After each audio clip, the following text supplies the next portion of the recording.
ஒருவருடைய ஜாதகத்தில் சனி ராகு இல்லை ராகு புதன் இந்த ரெண்டு இணைவு இருக்குன்னு வச்சுங்களேன், அது எப்படிப்பட்ட தன்மையை கொடுக்குன்னா, அவர்களுடைய முன்னோர்கள், அதாவது அவங்க அப்பா, அப்பாவுக்கு அப்பா, இல்லை அம்மாவுக்கு அம்மா, அந்த மாதிரி அம்மா வழியிலையும் அப்பா வழியிலையும் என்ன செய்தார்களோ அந்த செயலை இந்த ஜாதகரும் செய்வார், இந்த ஜாதகருடைய குடும்பத்தில் உள்ளவர்களும் செய்வார்கள் என்றதை தான் சுட்டி காட்டுறது தான் சனி ராகு, ராகு புதன்.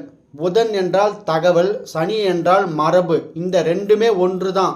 இந்த சனி ராகு, ராகு புதன் இந்த தன்மை இணைவு 1, 5, 7, 9 ஒருவருடைய ஜாதகத்தில் இணைவு பெறும்பொழுது, இப்போ முன்னாடி அவங்க குடும்பத்தில் 2 திருமணம் என்றால் கண்டிப்பாக இவரும் 2 திருமணம் செய்வார். அந்த குடும்பத்தில் என்னெல்லாம் நடந்ததோ, அவர் செல்வந்தராக இருந்தார்னா இவருடைய ஜாதகத்திலும் செல்வந்தத்தை கண்டிப்பாக கொடுக்கும்ன்றது தான் நிதர்சனமான உண்மை.